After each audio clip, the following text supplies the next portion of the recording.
I was thrown then because I didn't see our intro come up. So I was all ready to go, and then it came up. So yeah, it was delayed, I think. Well, hello, yes. hello. I'm Catherine Bennett. Welcome to Catholic Unscripted. I'm Gavin Ashenden.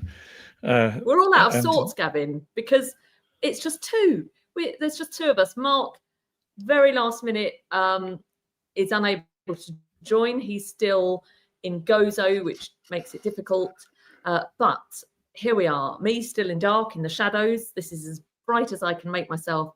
And Gavin looking bright and wonderful as always back home in Shropshire. Yes, although it's not been easy for either of us to get here. You've been eating prawns and I've been flying on aeroplanes, and the result of that is that both of us are slightly below our very best. And I've been writing about Candide and Voltaire. I've discovered Leibniz. Oh, I love Leibniz. I call him Leibniz, but I'm sure you're right. No, you throw me into immediate confusion. I'm pretty sure it's Leibniz.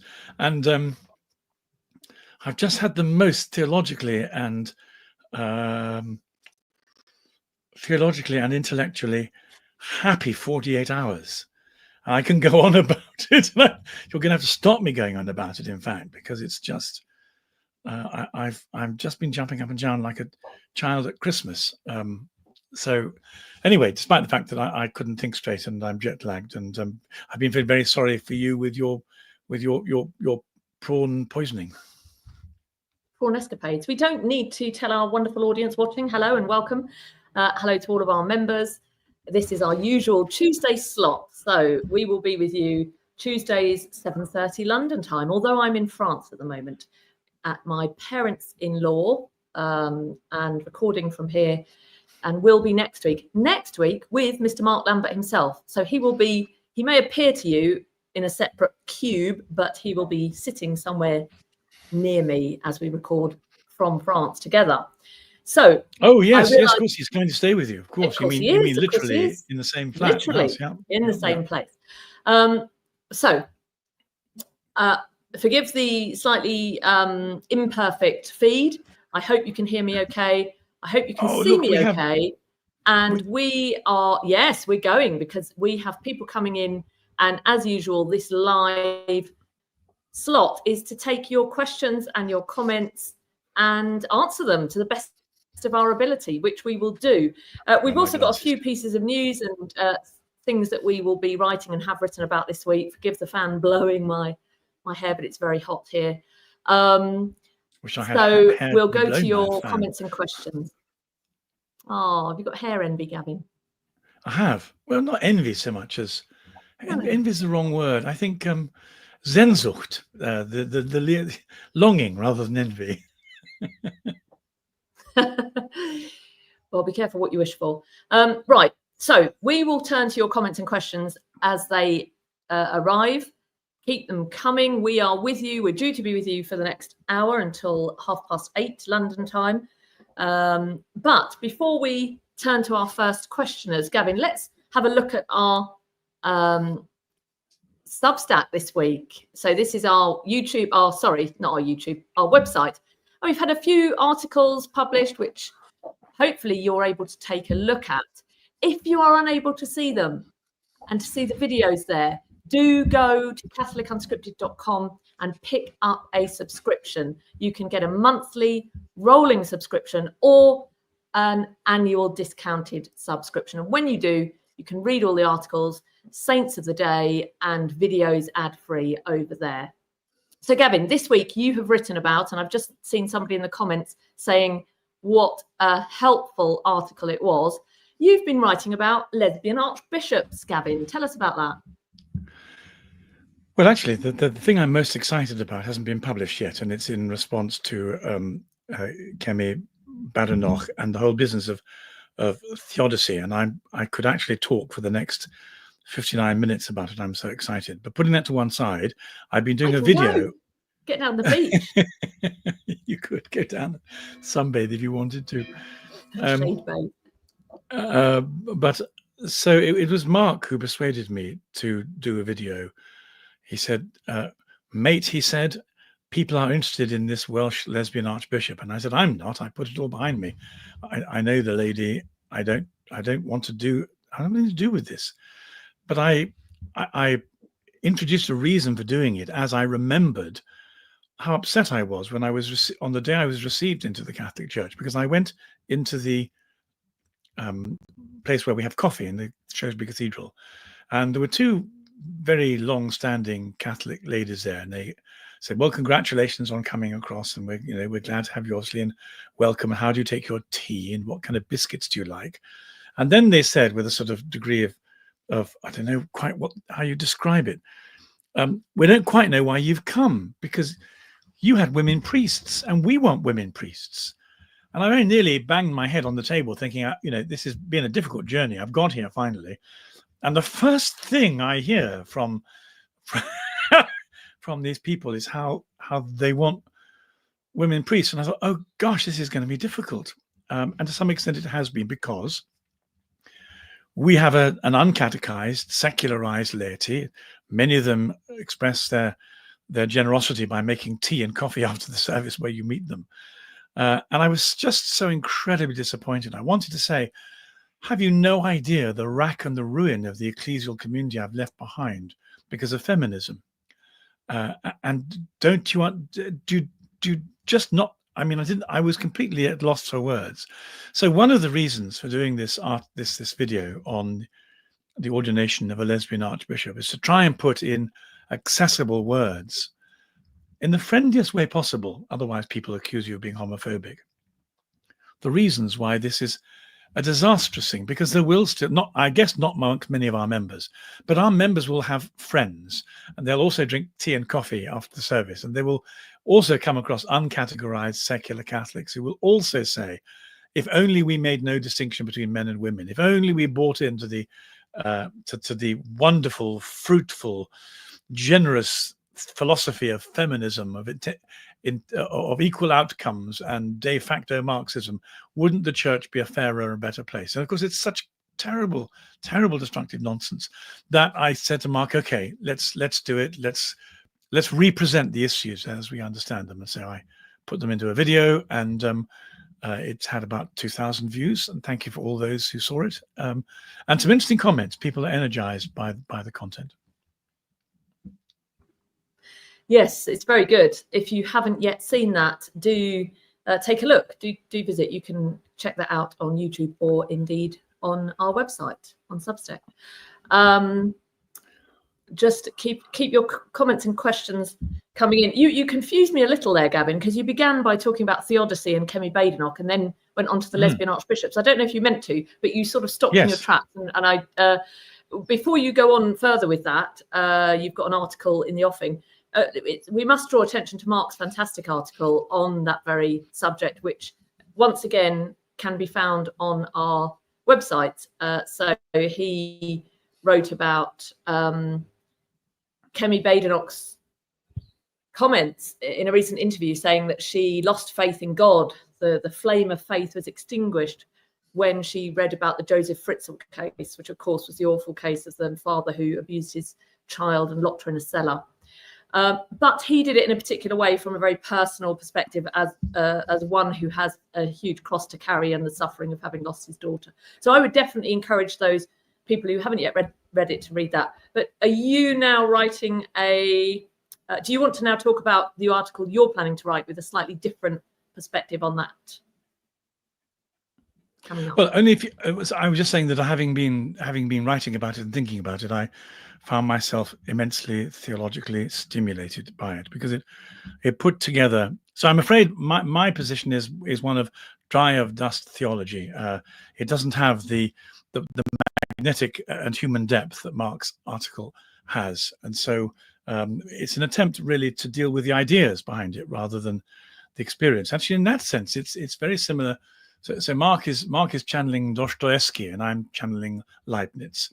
Dostoevsky tried to deal with this in the Brothers Karamazov in a very famous Inquisitor scene. And just like Mark, his approach was, we've got to deal with this in terms of the lived pain. And that's how he does the theodicy. There are other people like Leibniz. And interesting, Voltaire and Rousseau, who tried to do this intellectually is an awful word, isn't it?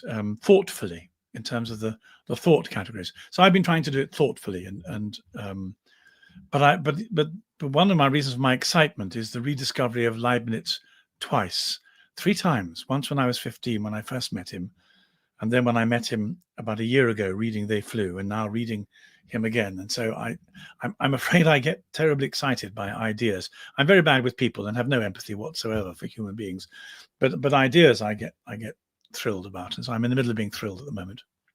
So that's one to look out for in the coming days, and we look forward to seeing that, Gavin. Thank you for writing it. I've just posted something which I think has possibly, do forgive me, offended some, because I was quoting a naked and swearing man on a train, and by the time it got to editing, the swearing was not starred out. It was subsequently corrected. So forgive me if I have scandalised anyone by reporting this, but it was an article in relation to the news of a man who flashed a carriage full of people, including children, in the afternoon, and kind of comment on society and the tolerance and the do what you want, and the notion of as long as you don't cause any harm. So anyway, all of that is in an article that was just posted today. So have a look at that. Right, let's have a look at the comments in a moment. But first, do you have anything to say about the news coming out of Detroit? Back to Archbishop Weisenberger. There's a familiar name, Gavin, because just last week we were talking about how he had fired 3 seminary professors, fantastic professors, known to be Orthodox, Ralph Martin among them. And it's the same name, Archbishop Weisenberger, who has come under fire again for appointing a priest linked to a group that supports women's ordination and LGBT. So he's really putting his head above the parapet now, isn't he? And at the moment, pushing those boundaries. Yes, we're in the middle of a very exciting civil war in the Catholic Church. And one of the things we will soon have an answer to our dilemma, our question. Our question is, which side is Pope Leo XIV going to come down on? I'm pretty sure he's going to come down on our side. I'm relatively confident. But I think the people like Weisenberger and Martin and Charlotte are either through a mistaken sense that they're on the right side of history, or out of desperation flexing their muscles, just doing as much damage as they can to the Catholic faith in the name of progressive values, because they want as many men as possible to feel comfortable in sleeping with each other. They want as many children who are doubtful about their sexuality to have their genitals surgically removed, because this is the flow of secular society, and they're with it. And so I think what they're doing is, of course, terrible, but I'm pretty confident that they are a cul-de-sac, and they're the last remnant of Pope Francis's appointees. Yes. I don't know that I'm as confident as you, but it's good to be so at this stage. Let's just see where we are down the line. And I'm sure one of the reasons I'd like to talk about is I've been trying to write something on Newman. I'm afraid I just follow a long way behind in Mark's footsteps. But as I've been doing it and reading more of Newman in response to his being declared the 38th Doctor of the Church by Leo, there's a big argument in the church. Once again, the progressives have got terribly excited because they see certain words in Newman and they think they're their words, and that Newman is one of their heroes.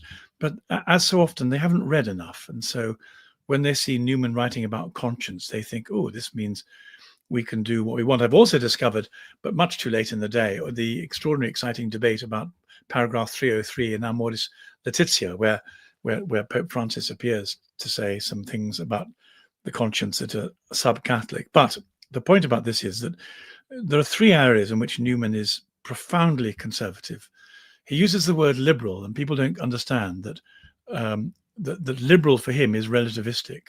and he writes passionately about the fact he has nothing whatsoever to do with liberalism or relativism. And so he is, in fact, a figure of the most energetic and focused conservatism in Catholicism. And because he wrote about conscience, interestingly enough, again, I discovered there's so much I don't know. I discovered that much of the stuff he wrote about conscience was written in response to Gladstone. So you may remember that in the 19th century, Catholics were still in a pretty powerless position, and Gladstone didn't like them, and he wrote a really nasty book that attacked Pope Pius IX and attacked Newman in person. It's a horrible book, and he misquoted the Pope and he misquoted Newman. So Newman sat down for a while and then wrote something called the Letter to the Duke of Norfolk. And in this, he does a riposte to Gladstone. Now, context is absolutely essential in writing. And when Newman writes about conscience, it's all set in the riposte that he was making against Gladstone's attack on papal authority and on the internal integrity of the Catholic Church. So Newman is saying, actually, conscience here operates in a profoundly objective way. He sees conscience as, you can stop me any moment you like, but I'll only go on for another 2 minutes. But he sees conscience having three components. One, objective truth that we have in the Bible, objective accountability to God who doesn't change, and in the middle, uncatechized people, where the subjective element comes in. So Newman's perfectly well aware that conscience is fallible. It's as fallible as you are uncatechized or unformed. So it can be very fallible. But it has these two external objective elements. Now, as he's writing about the conscience to Gladstone, he's telling him, back off and leave the Catholics alone, because we are formed by conscience. And you've no idea how powerful this conscience is in us. And you, Gladstone, you British establishment, you Protestant Erastian experiment, are not going to crush us because we are people of conscience. Now, put that into this present situation. And for many liberals, conscience becomes your get-out clause for for doing what you want. So they've entirely misunderstood Newman. They've moved him from one context to another. And they think, as Newman has been made a doctor of the church, that this means there's going to be a primacy of conscience, particularly because Pope Francis excited people by using the word conscience to produce a degree of ambiguity. So they've got Newman completely wrong. And then, of course, with the article that Mark published for us on behalf of our friend, with whom I'm so familiar that his name escapes me for the moment, but you'll remember it. Stephen Morgan. Stephen Morgan. Sorry, Stephen, if you're listening from Hanoi or Qingdao or wherever you are in China, I'm so sorry. And he does an excellent job in explaining that the development of doctrine is not what the liberals and progressives hope it is. Again, see, they hear the word development and they think, oh, this is great. This is something that changes its shape, and we want to develop doctrine about sex and about authority, and therefore anybody who does development of doctrine in their rather ignorant and underread way, they assume is on their side. But as Stephen has so clearly pointed out, what Newman is doing is trying to explain to Protestants again why Catholicism looks slightly different in the 19th century to what it did in the 15th century to what it did in the 12th century. And he's trying to say, actually, we're exactly the same. But we've just, like as a flower has opened up its petals, the bud is beginning to show more color, more shape, more beauty. But it's the flower that was hidden in the bud. It's just the same flower. Now, what all this excitement is because Newman is a very conservative Catholic indeed, and Leo has just made him the 38th Doctor of the Church. I find it very difficult to believe that if Leo was coming in with a progressive agenda, a Pope Francis II, that he would have allowed this to happen, because he could have stopped it. I know that the momentum had been built up, but there are 10,000 saints in the Catholic Church and only 38 doctors. And for Pope Leo to say, yes, let's launch St. John Henry Newman as a doctor of the Church is a sign that, as an Augustinian, understanding the importance of Augustinian theology, that he's on the side of the angels. And that's one of the reasons why I'm reasonably confident and look forward to him going through the dicasteries with a knife like hot butter, and perhaps replacing one or two people with more reliable theologians. Well, there we go. We can only wait and see. I remember talking for many years with you and Mark about Pope Francis's signalling left and turning right. We won't know until those decisions are made and we see. However, that doesn't need to shake our faith. It doesn't need to cause us to despair. It's just something to watch. I'm amused by our friend Daryl. I'll confess I'm sharing you with the Caribou Cup right now because I think the men folk of my family are down at having found a place to watch the football as well, leaving me on my own to have this wonderful conversation with you, Gavin.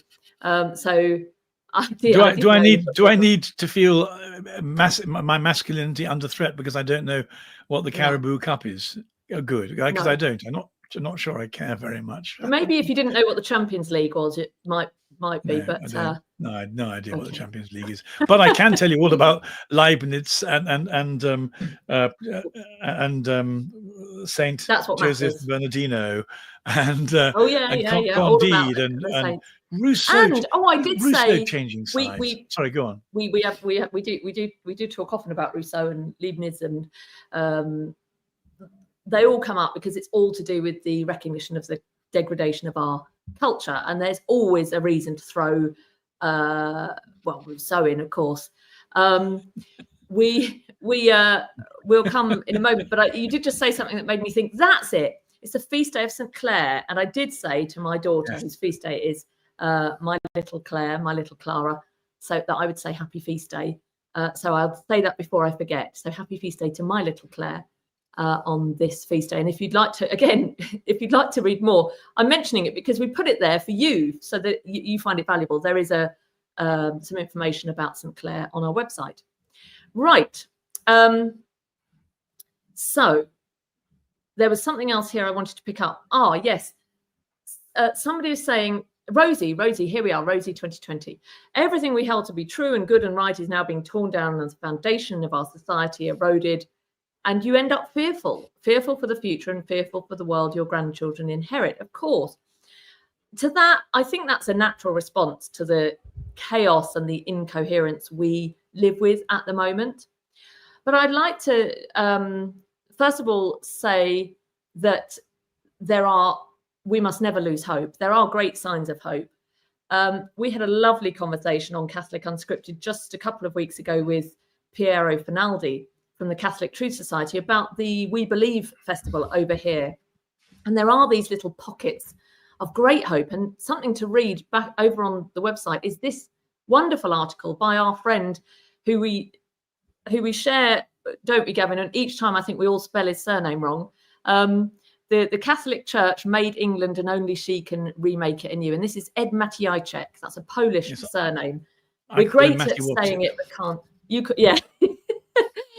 You did message me earlier, and I thought I'm just going to guess that that's what you mean. I can't say Maciejczak. It's too Polish. Matty Watsit, I think, is how I remember him. Yeah, sorry. But this is brilliant. So in this article, Ed Maciejczak writes about the figures that are in the church, and then he goes on to talk about Our Lady's dowry and this devotion that even many Catholics don't really know about. And at the end, he concludes with this wonderfully hopeful sentiment. The church made England and can remake, or rather renew her. All the instincts and desires for identity, for community, for history that so motivate us find their object and home in her.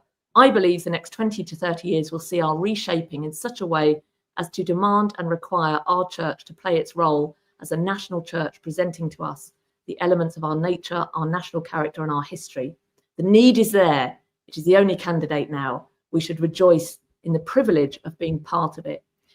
It's a wonderful article. So do, if you're feeling gloomy, as is perfectly understandable, there is so much to be hopeful for. In a sense, because it's so incoherent and messy, I think in that darkness, the light shines all the brighter. So a lot to be hopeful for, but yes, also a lot to be distraught and worried over. We have had a few people mentioning right at the beginning, I think some Irish viewers, bemoaning the loss of their culture and the Islamization going on over, I think it's Rosie again, isn't it? Yeah. En route back from west of Ireland, I no longer recognise my home. Islam has conquered our land. Well, Gavin, you've spoken about this many times, and I'm sure regular viewers will remember the story that you always tell about your professor friend who said, I don't need to hang around to give my talk because my job is done. England will be a Islamic country in 10, 20 years.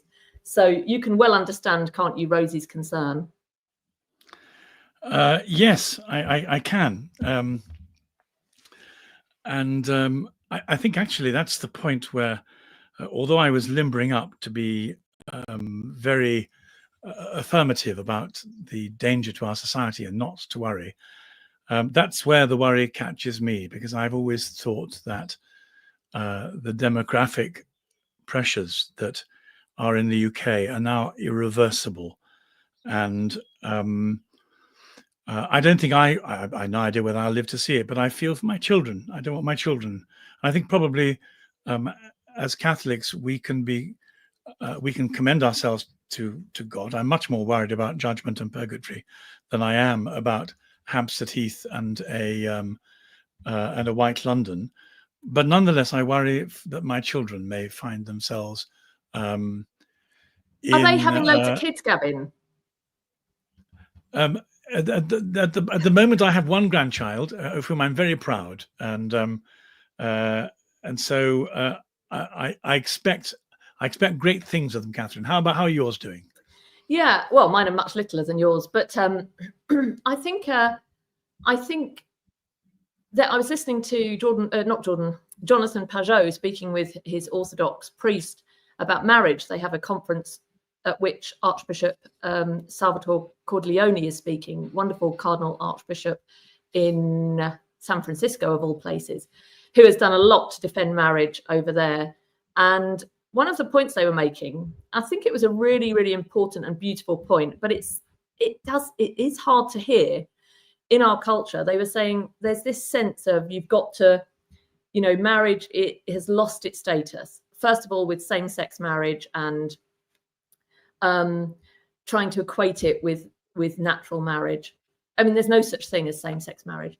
But then he said this idea that you wait and you study, and once he's finished his PhD and once she's done this master's, then we might think about marriage, then we'll save up, then we might have this massive, before you know it, you're 30 or 35 and you're just starting to think about marriage, and then you find that you struggle. Often that's what happens. So the reason I mention it is to be perhaps a little provocative, but the truth is, somebody said earlier, if you want to defend your civilization and you're worried about it eroding, then we have to live our faith. We have to participate in our faith. We have to live the culture that we want to see restored. It's no good just having a kind of cultural Christianity or a beautiful love of churches and bells, like what's his name, Dawkins might say, oh, I love the cultural Christianity. If we have Muslims coming into the country and having children at the levels that they're having them, then and we're not having children, and we're not raising our young people to value marriage and to value family, and to say the only reason work is important anyway is so that I can provide for my family, then that really is something that, awkward as it is, uncomfortable as it is, needs to be addressed. I think somebody on here said they're looking after nine of their children or grandchildren. And that's wonderful. Now, obviously, some people can't have children, and that's not really the point I'm making. But let's say to our young people, let's encourage marriage. Let's encourage matching our young children with other Catholic good families who we know. Let's draw them away from the expectation that they're going to go online and meet some random person and be happy ever after. I think actually marriage is exactly where it is. I think if we can return to marriage to her proper status, then I think that could be transformative culturally. So I'm sorry to get on my hobby horse, but I do think that's, yes, going to church, going to mass, fearing Islam, deporting illegals, all of that is part of a picture, but it can't just be getting rid of the problem. It's providing the solution as well.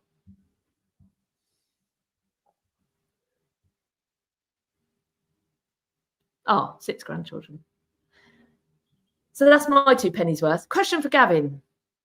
Is there an official, from whatever Catholic source, point-by-point refutation of the 39 articles?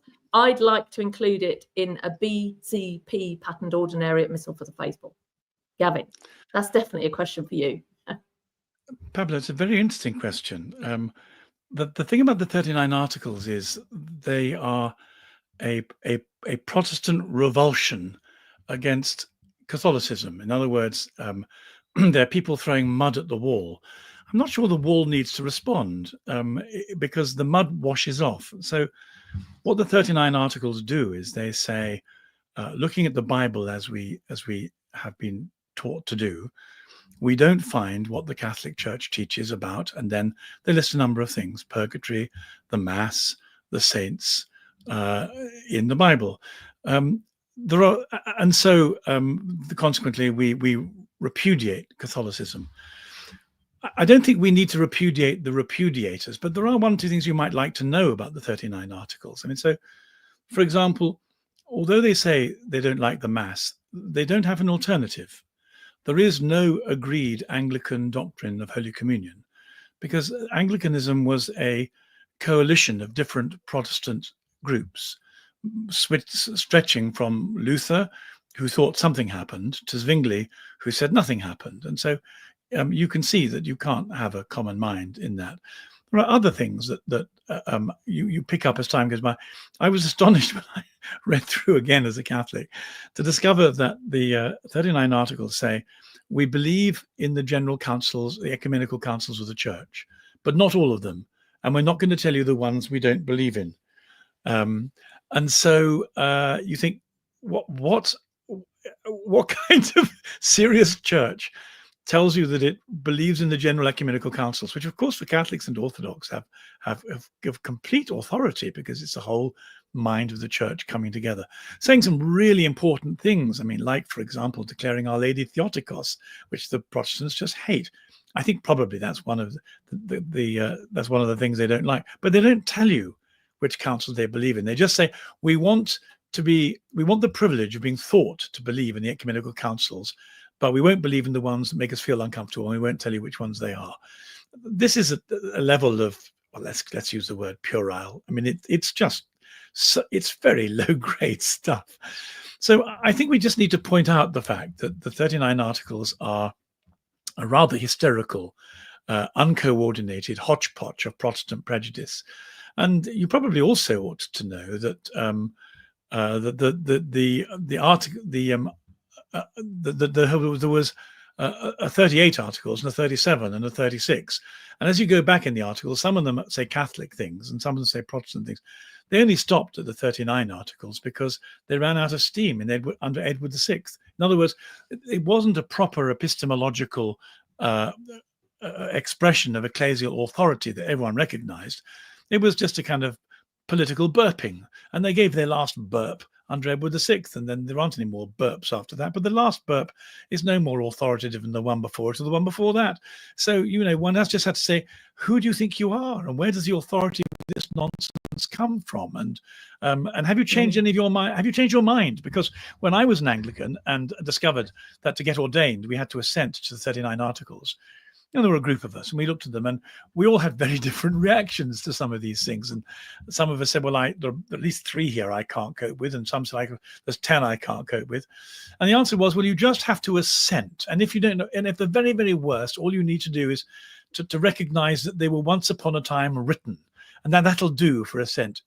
Can you see how low grade nonsense? That's the Anglican magisterium. They are without authority. They're without coherence.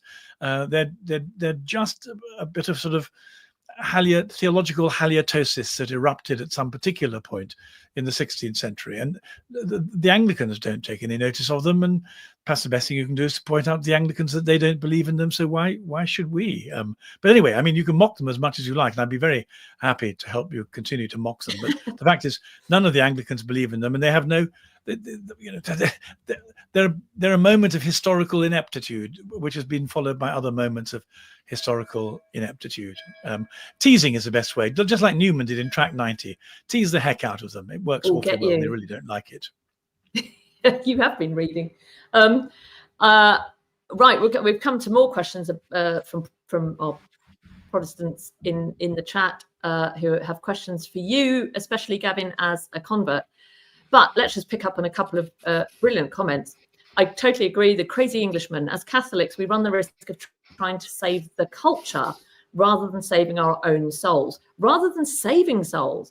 And that's so true. What is it we're in the business of saving? The church is in the business of saving. She is in the business of saving souls. We, through the sacraments, this is what matters. And this is something I raised in the article I've just written today. And you're right. We definitely seem to be more concerned with conservative movements that try and hang on to some kind of traditionalism, but outside of Christ, outside of her church, of his church. And so that won't work. So brilliant point. Crazy Englishman. I'm sure you're not crazy. You don't sound crazy.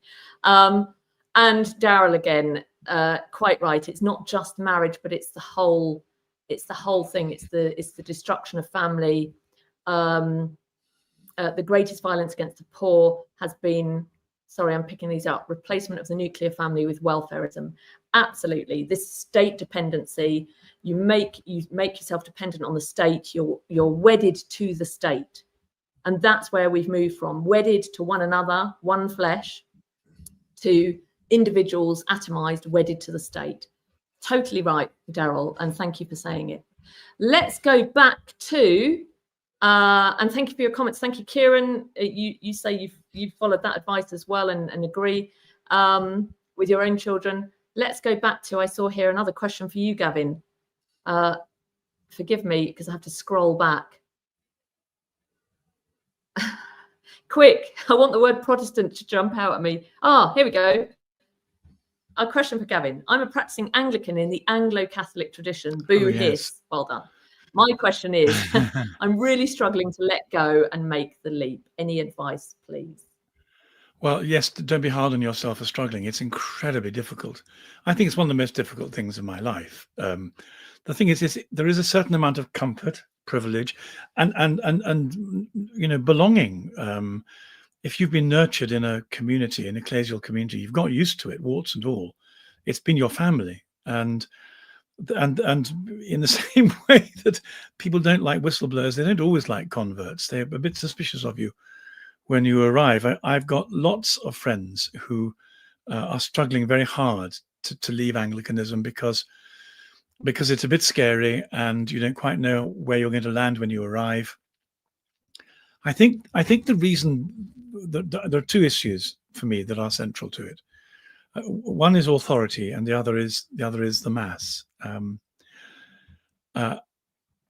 I did get fed up with not being able to be certain, in fact, not receiving Jesus in the Mass. If one is Catholic, then nothing ought to get in the way of receiving Jesus in the Mass. It's just the most, but not only receiving him, but actually seeing the Mass, being at the Mass. Again, one of the great changes. I mean, I used to think, for example, what would happen if I couldn't take communion as a Catholic? I shouldn't go. At least I can take communion as an Anglican. What if I arrived in Catholicism and I couldn't take communion?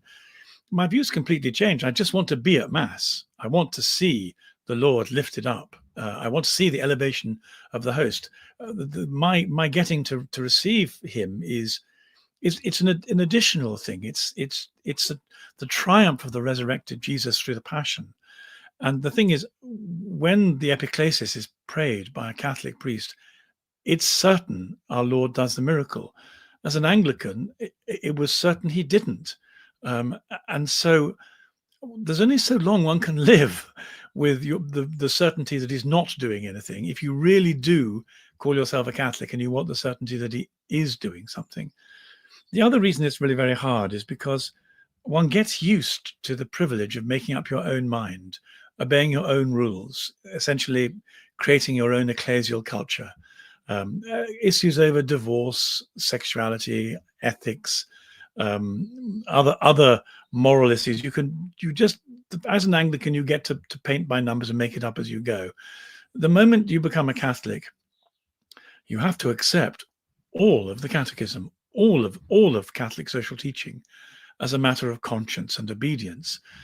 It's a huge shift. I mean, it's like the difference between living with someone and getting married.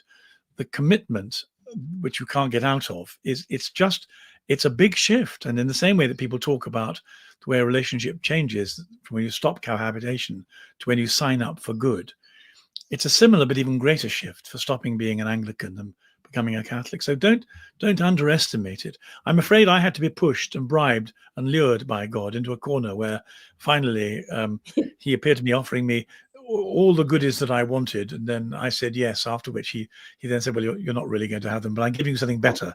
Now you're a Catholic, you'll enjoy being a Catholic without the goodies. And that was true. The goodies disappeared, and I did and do enjoy being a Catholic, but I needed help. I'm afraid I'm a man of paper thin integrity, and I need all the help from the Holy Spirit I can get. So it's quite normal that you're struggling. I've got a dozen Anglican friends who've made a similar journey to me, and they are still stuck that side of the crevasse because it's jolly difficult. But I have to say, it's absolutely wonderful. I can't believe it took me so long. I really do feel I started to live my life again anew when I became a Catholic. It's that big. It's that significant. Catholic Gavin is a very different person from Anglican Gavin, and I'd rather be Catholic Gavin 1,000 times over. That's really profound. You are actually a different person, like a new creation. I know this. I know you very well. We're good friends, and it's quite right that you make the comparison with marriage, because that's exactly it. And this imagery of bride and bridegroom that we use in the church is also used throughout the Old Testament, and it's right. And then these two people narrow to one, and from one becomes three in parenthood, and this consummation. I once heard it described as betrothed in the old, married in the new, and consummated in heaven. So all of this language around marriage and consummation, and then the receiving of our Lord's body in the Eucharist, is exactly the right terms to use. And just as two people become one new creation in each other, leaving their parents and form one new creation, so you, Gavin, who's become Catholic, is a new creation. And of course, you said God will find a way in, because once we are open, he will find whatever way you particularly need. And of course, it's going to be difficult. I'm not a convert. I can't speak to that. But thank you for all that you say and do, because I know it's a great help to those people who are becoming Catholic. We'll turn to this comment, because this is lovely, from Ray McGlone, and quite true. We know One of Nine. It is indeed a very good video series on Catholic life, and has lots of great interviews. So do visit One of Nine on YouTube. Wonderful couple with their many children and the stories of their children, and interviews with many people, including Mr. Mark Lambert, who was interviewed a few years ago about that very story of losing his daughter Ruth. And Ray, you have 14 grandchildren, though one is in heaven. And again, that's the right way. That's the right way to express it. I have 5 children and 2 in heaven, and this is it. They are still part of our lives, and that verticality of heaven, rather than this dead, finite horizontality. It's not even a word, is it? Oh yes, it is. Absolutely, it's a very good word. It's a word that we're going to use a great deal. You'll hear a lot more of horizontality here, and also verticality. Verticality I like, but verticality and horizontality, absolutely. Yeah, it's definitely. Like whenever I say Aristotelian or something, you just laugh at me, because it's so estuary, and I don't mind. I accept that, Gav. No, I stumble over my own syllables, and so when other people stumble over syllables, it just makes me feel a little bit more forgiven about my own verbal inadequacies. So we're all in the same boat. Gavin, before we go, we've got another 10 minutes or so. Any more questions, keep them coming. I need to ask you about the King, our royal correspondent, Gavin Ashenden, because as far as I know, you are planning to write a piece about the fact that the King is actually, and this is something we talked about in a recent broadcast, but Right to Life have said that those bills that we know are going through Parliament here in the UK, which I've reported on from Parliament and seen the discussions taking place at the second and third readings, really chilling actually to hear some of those discussions, that these bills, one is to allow abortion up to birth and the other is to allow assisted suicide, that there's a major intervention expected from King Charles, and that the King, you're smiling, so I'm not too hopeful. The King, your mate, is reported to be having a dark night of the soul about this legislation and whether or not they should receive royal assent. Interesting, but is it hollow, Gavin? It's nonsense. It has to be nonsense because one of the reasons why I've become critical of the King and of the royal family is because of the extent to which they are tools of the Protestant secular state. I think the difficulty is that a lot of people are sort of Disneyfied in their understanding of language, of, a princess must be slightly magic if she's got the word princess, but you only have to look at Meghan to know it's not true. Or a prince must have some innate nobility, and you only have to look at Harry to see that also can't be true. The problem is we've been conned a bit by the royal family. Now, I'm a royalist in the sense that the idea of royalty and monarchy is a Catholic idea, and it's rooted in the history of Europe and Catholic Europe.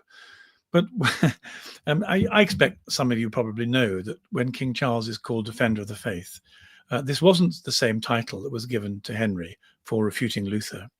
The Pope withdrew it when Henry became bad. He said, I shouldn't have given it to you. It was a mistake. And so the royal family don't have the papal title Defender of the Faith.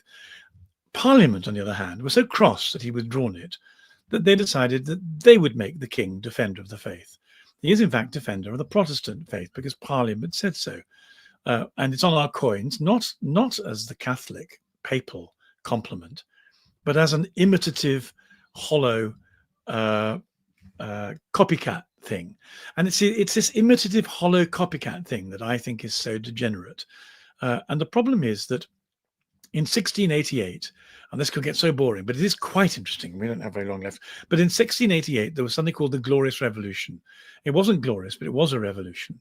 And it marked Parliament taking complete control of the country. But not just Parliament, but also the Puritan element in it that had chopped King Charles I's head off, because ever since Queen Elizabeth, there had been a struggle between the Puritans at one end and the kind of slightly more sacramentally minded Protestants at the other. A bit of infighting, but where the Puritans won when they won the Civil War.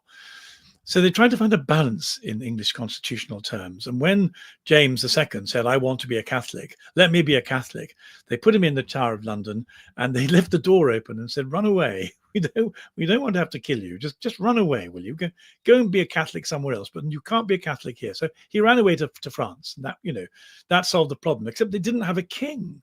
So they scratched their heads and said, we've got to find somebody who's related to the king. I mean, they've got to be related because it's a hereditary monarchy. And they found William and Mary. Well, they found Mary, of course, who was, you'll forgive me if I don't remember exactly what she was, a third cousin 4 times removed from Henry II's 5th child or something. I mean, something that's not as ludicrous as that, but she qualified just. And she was married to this guy called William, who was a Protestant Dutchman. And they said, would you like to be King and Queen of England? Because we don't have one. And we need some very, very, very Protestant people. And William and Mary said, yes, all right. So they came across to be king and queen. And then Parliament said, here are the conditions. You do as you're told, right? And you act as the agents of Parliament for the rest of the country. And so that's why the Queen would stand there looking awfully silly, saying, my government says, and then she'd read out the latest propaganda from the socialist government who hated the monarchy. And it was, I mean, it made us look a bit silly, really, frankly. Did the Queen have any choice? No, none whatsoever. She could only stop being queen and if she didn't want to go on with it, but she did go on with it. And so she signed the Abortion Act in the first place. She signed it as the pawn of but Parliament. She did have that choice. I mean, yes. I mean, we won't get into this. She could have abdicated. Did she have choice? No, but she could have abdicated. And there is a big discussion we've mentioned, which we would encourage you to watch, between Theo Howard and our Catholic barrister friend. Again, such a good friend. I know his name just within 3 minutes. Bogle. There we go, Jamie Bogle. And they had a good chat about that. And Theo's point was, actually, they're subject to the natural law first, and therefore didn't have to give royal assent. But they'd have to abdicate. Yeah, but I mean, that's still a choice. No, they do. Yeah. No. But the choice is, you're absolutely right. Yeah. Charles and the Queen could have avoided. So they all made a choice. Then by you're stuck, abdicating. Right. By not abdicating, they chose to do the will of Parliament and to sign these bills through. They put their souls and the salvation of their souls after their constitutional identity. That's the choice that they made. Now, this is where it gets so ludicrous. Here we are being told that Charles is having a dark night of the soul and he'd like to do something about it, but he can't think what to do. It's very simple. He knows what he has to do. He'd have to abdicate. Do you think remotely for a second that Charles would abdicate over these bills? Of course he's not going to. That's why we're asking you, Gavin. He's your friend. So he's not. I'm not sure he thinks I'm quite his friend after the things I've criticised him for. He's not going to abdicate. I have no idea whether he's having a dark night of the soul or not. But again, we're misusing the term. It's a technical term coming out of the spirituality of St. John of the Cross, and frankly, Catholics shouldn't use it. If they mean he's troubled, his conscience is troubled, well, so it should be. In which case, abdicate and don't sign it. One of the things you'll see in the video I'm going to compare it with the constitutional arrangements in Belgium, where they do allow the king to abdicate, but ours don't, because they are a prisoner of the secular parliamentary process. So all this stuff about Charles being troubled, I think it's without foundation, and certainly it will make not the slightest bit of difference to the political process, except perhaps make you feel sorry of him, and perhaps stop some of us who are criticizing him doing so. It won't stop me. Yeah, good. And unfortunately, I say unfortunately because I'm a cynic, I'd say, but people are saying, oh, there's hope for William and Kate. There's absolutely no indication that Christians can put their hope in William and Kate, lovely and beautiful as she is, and all the rest of it. But no, I think that is not looking. Well, they don't even go to church. Yeah, and William's even said, William's gone further than his father, really, in his much disinterest. Further. Yeah. Yes, so right. Sorry, especially to all our American friends who probably love William and Kate, and of course we do in that wonderfully Christian way. Absolutely, we love them as human beings who need our love. We choose and who bear agape. a responsibility. Yeah, choose agape. That's it. Choose agape, people. Get a big T-shirt. Anne Claffey. Thank you. Anne Claffey's given us £5. Thank you, Anne. That's very kind of you. We appreciate that. Thank you to all of you who have joined us. We're just up on our last few minutes. Any pressing comments that you want me to flash up on screen, or questions you'd like to ask that can be answered in 5 minutes? So you can go with what's the meaning of life if you want, but might be a struggle. Then speak now or hold your peace for a week. We've just got some comments here. We've got Michael. The sovereign has no power in law to veto legislation. His role is merely to certify that all parliamentary stages have been cleared. The judges have the responsibility to disapply evil legislation. Yeah, there is the fact. A more significant point is that these have not been approved by the Lords yet. So that may be where they're held up, or they become sclerotic back and forth. We will have to see.